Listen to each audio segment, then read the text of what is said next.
দেওয়া যাচ্ছে দাদা কিভাবে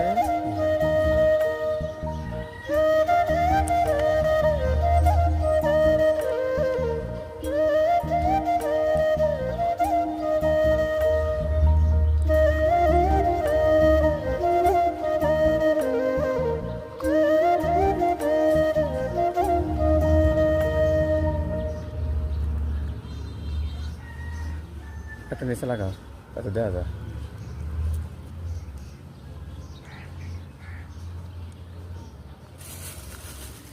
আসসালামু আলাইকুম, শুভ বিকাল। সবাই কেমন আছেন?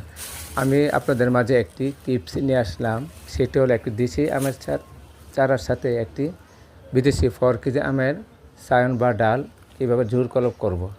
প্রথমে আমি সায়নটির 2 পাশে অংশ কেটে নেব ভিউভাবে, যাতে সবুজ অংশটা থাকে।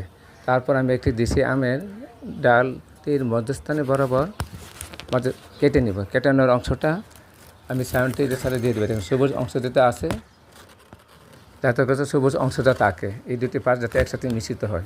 মিশ্রিত হলে গাছটি অবশ্যই জোড়া লাগবে, আর যদি পাক থাকে জোড়া হবে না। আমি একটি পলি দিয়ে সুন্দর করে চানটি বেঁধে দিচ্ছি, যাতে করে কোনো আলো বাতাস না লাগে, গাছটি জোড়া লাগে যায়। তারপর আমি এটাকে সুন্দরভাবে পলি বেঁধে দিব। দেওয়ার পর ঠিক গাছ ছায়ানটির উপর একটি পলি দিয়ে দিব, যাতে আলো বাতাস না লাগে, গাছটি সুন্দরভাবে নতুন কুচি বেরোবে।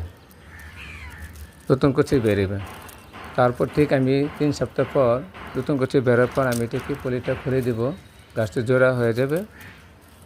আর যদি ভিডিওটা ভালো লাগে, লাইক, কমেন্ট, শেয়ার, সাবস্ক্রাইব করবেন।